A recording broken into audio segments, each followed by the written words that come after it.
Selamat datang di Seni Mantova Gallery. Hari ini saya tunjukkan beberapa lukisan lagi. Dan saya tahu bahwa lukisan-lukisan ini akan berbicara ke dalam kehidupan Anda. Kita mulai dengan yang pertama untuk hari ini, yaitu throw your net on the right. Lemparkanlah jalamu di sebelah kanan. Di dalam kitab Injil kan ada ceritanya. Setelah Yesus dibangkitkan, dia ketemu dengan murid-muridnya yang kembali memancing ikan.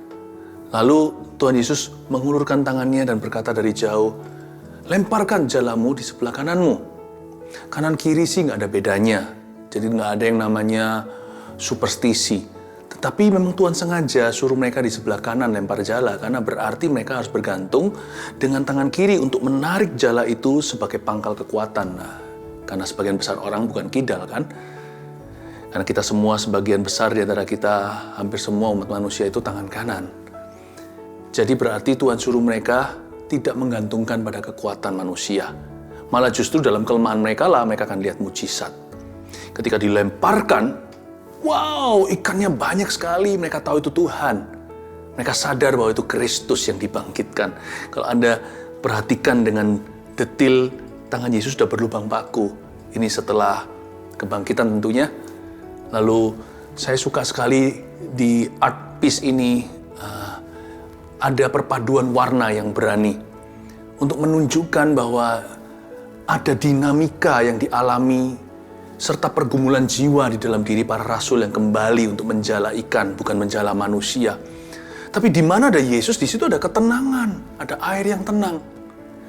Langitnya bisa porak-poranda, bisa merasakan semacam kecewa, amarah, ketidakpastian, tapi di depan Yesus selalu biru toska, selalu indah, selalu ada tenang dalam hadirat Tuhan. Yesus sudah siap-siap untuk bakar ikan nanti, lalu ketemu Petrus berkata, kamu mengasihi aku? 3 kali sampai Petrus menangis. Dan sementara dia masih di sini, dia akan melihat mujizat yang besar. Dan Tuhan Yesus itu, lihat ya, duduk dari belakang pun, saya memang sengaja tidak gambarkan wajahnya untuk menunjukkan seluruh emosi bisa kita tangkap, bahkan dari punggungnya saja kita bisa rasakan ketenangan pada juru selamat kita. Dia nggak pernah panik sih.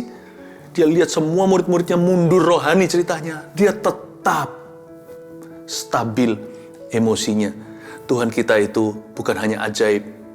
Tuhan kita itu sangat-sangat berwibawa. Cara duduk, postur tubuhnya, dia nggak main perintah, tapi kelihatan bahwa bumi, langit, semua kuasa sudah ditaruh di bawah kakinya. He's our peaceful Savior. Jadi perpaduan dari emosi, bukan hanya dari warna, tapi dari postur tubuh. Terjadi gejolak di sini, ketenangan di situ. I love this piece. Bukan hanya artistik, tapi meaningful dan dalam sekali. Nah, kalau Anda lihat, ada lagi beberapa lukisan di depan kita ini.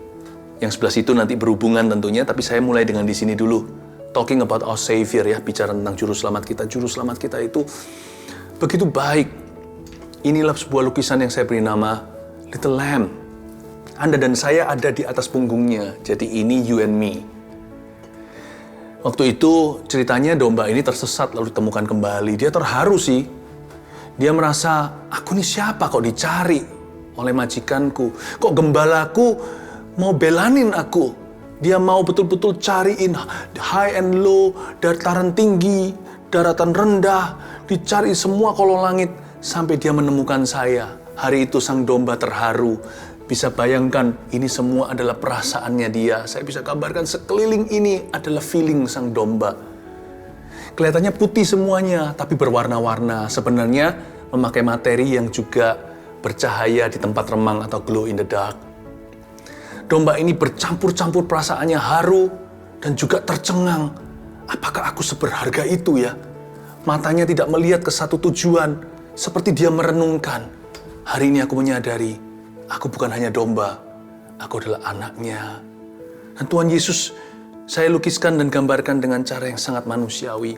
Tangannya pun kelihatan tangan yang kasar bekerja. Bukanlah Allah yang berada di singgasananya, tidak berbuat apa-apa, hanya main hakim atas manusia. Warna hijau di sini memang sengaja. Bukankah domba dibaringkan di rumput yang hijau? Ternyata rumput yang hijau itu bukan rumputan.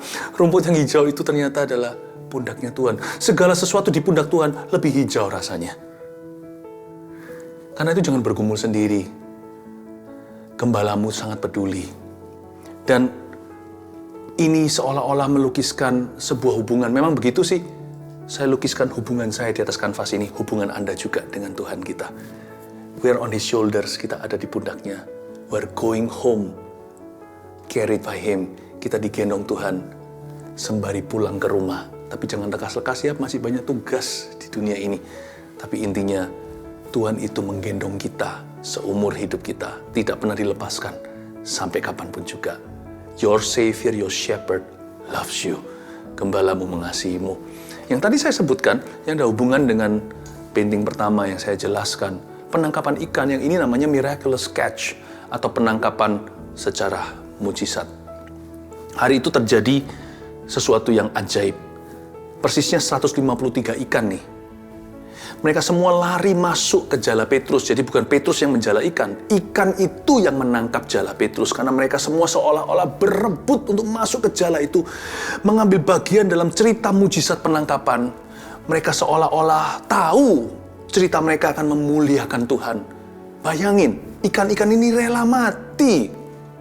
Untuk sebuah story, history, ceritanya Tuhan. Kalau Anda hitung sungguh-sungguh ya, ini betul-betul 153 ikan. Tidak lebih, tidak kurang. Lalu kalau diperhatikan lagi, maka ikan-ikan yang berwarna remang-remang dekat laut, seperti warna biru ada hijau-hijaunya ini berjumlah 12 tepatnya. Seperti seolah-olah Tuhan beritahu pada rasul-rasul, ikan aja mau melayani aku, melayani kehendakku dan menggenapi rencanaku. Apalagi kamu. 153 ikan itu hari itu berebut untuk masuk jala Petrus. Ini adalah penangkapan yang ajaib. Menceritakan pada kita hari ini, kalau kita berada di poros kehendak Allah, ikan yang tangkap kita, bukan kita yang menjala ikan. Tidak perlu kita mengejar berkat. Berkat itu yang datang kemari. Asal hatimu mengasihi Tuhan, Tuhan yang pelihara. Yang penting kita hidup sesuai dengan maksud ilahi.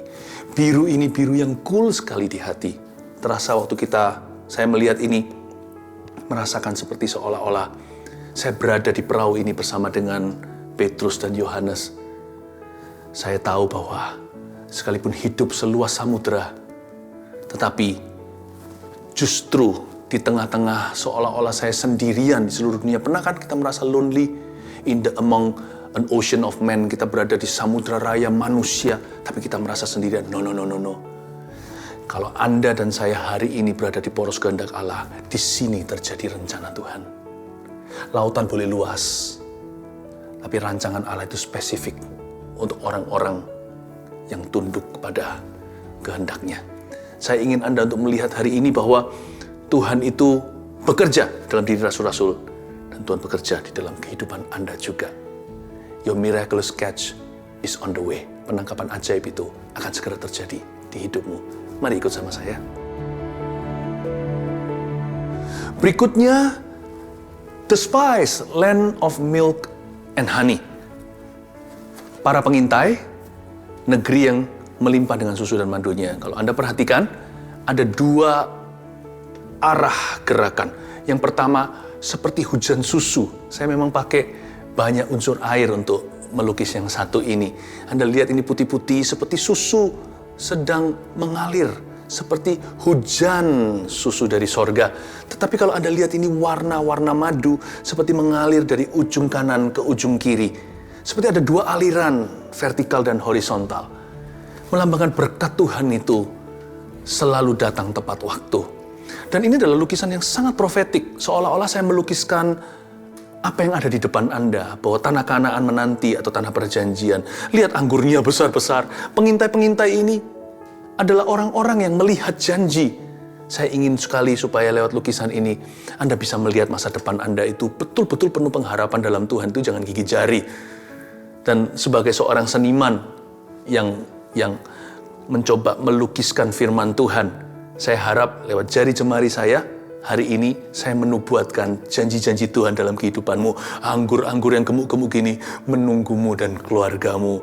Dan biarlah saya menjadi salah satu pengintai ini ketika menjelaskan berkat-berkat yang Tuhan sediakan di hadapanmu. Apa yang mata belum lihat, telinga belum dengar, yang belum muncul dalam pikiran, itu yang Tuhan sediakan. Dari atas turun susu, dari bawah mengalir madu. Land of milk and honey. Tapi mungkin beberapa di antara kita merasa hari ini hidupku sudah runtuh. Roboh semua yang kubangun. Puluhan tahun sia-sia. Seperti yang dihadapi oleh Nehemia. Sebuah lukisan yang saya sebut Nehemiah. Builder of broken walls, atau pembangun tembok yang runtuh. Ini tembok yang runtuh ini sangat-sangat kronis sekali. Karena tembok runtuh ada di dalam tembok yang runtuh. Di dalamnya ada tembok yang lebih runtuh.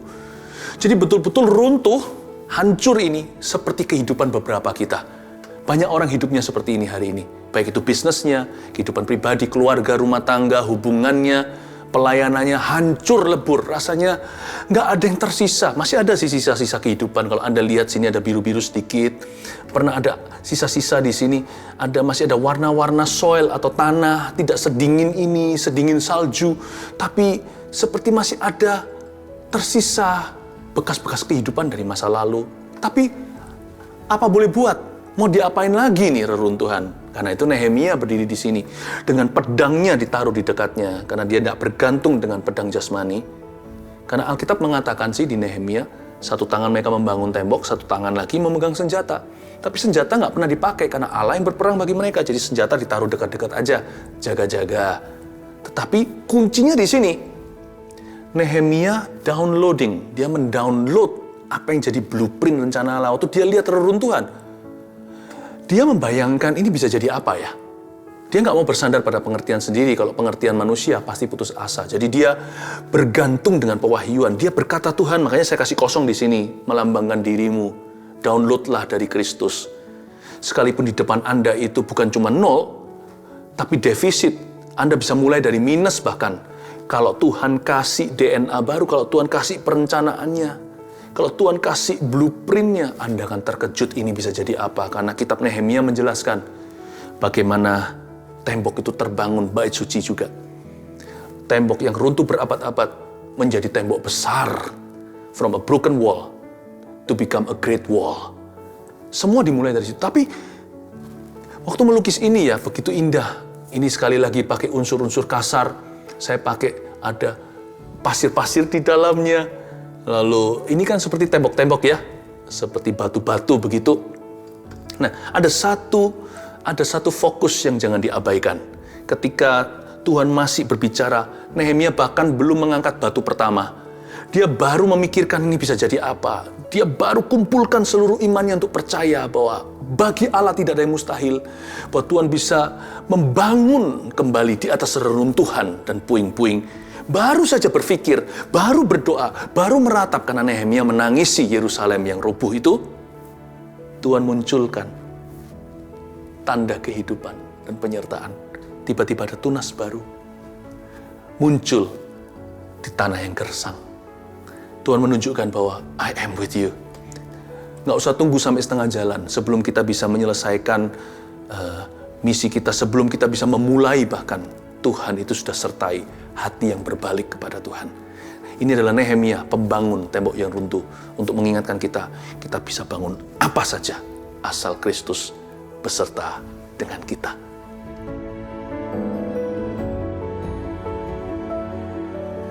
Dua lukisan terakhir adalah mengenai wanita-wanita dalam Alkitab.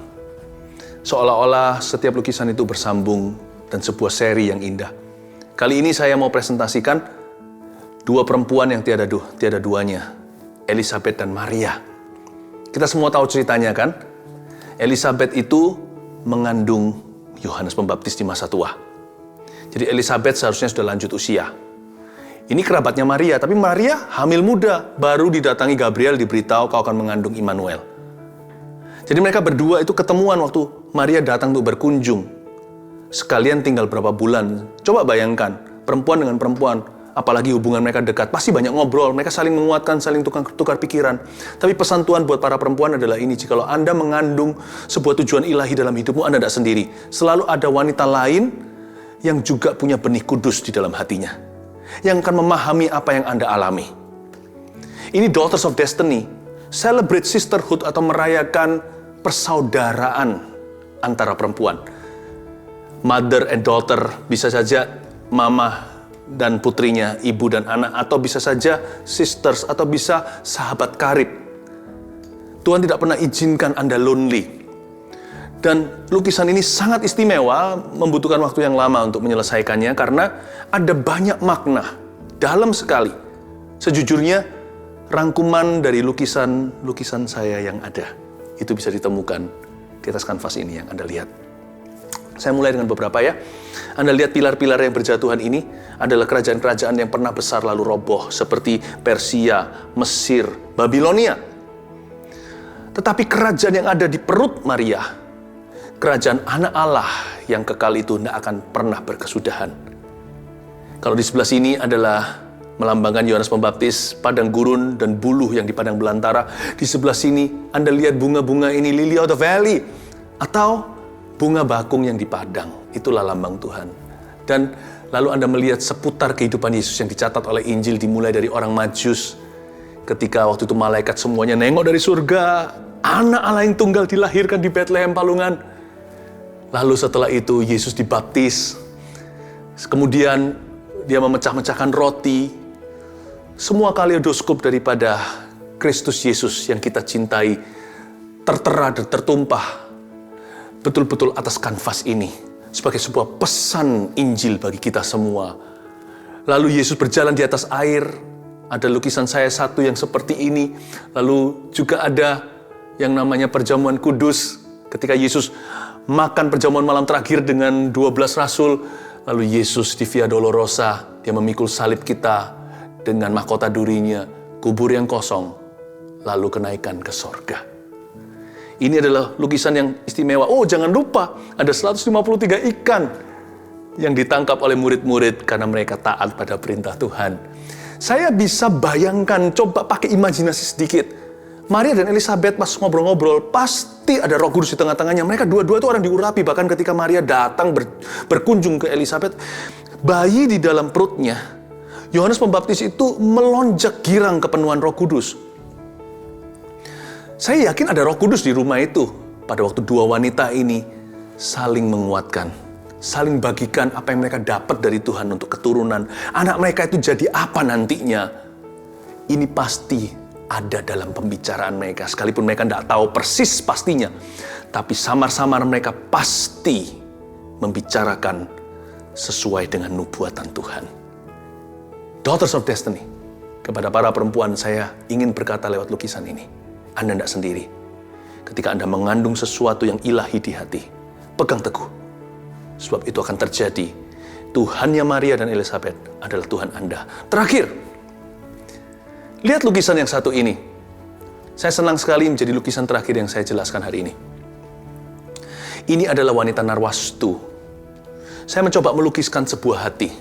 Jadi Anda jangan melihat ke perempuannya, ini sebuah hati secara menyeluruh atau secara keseluruhan bicara tentang batiniah. Saya melukiskan indahnya batin seseorang. Tentunya kita semua tahu wanita Narwastu itu ceritanya seperti apa.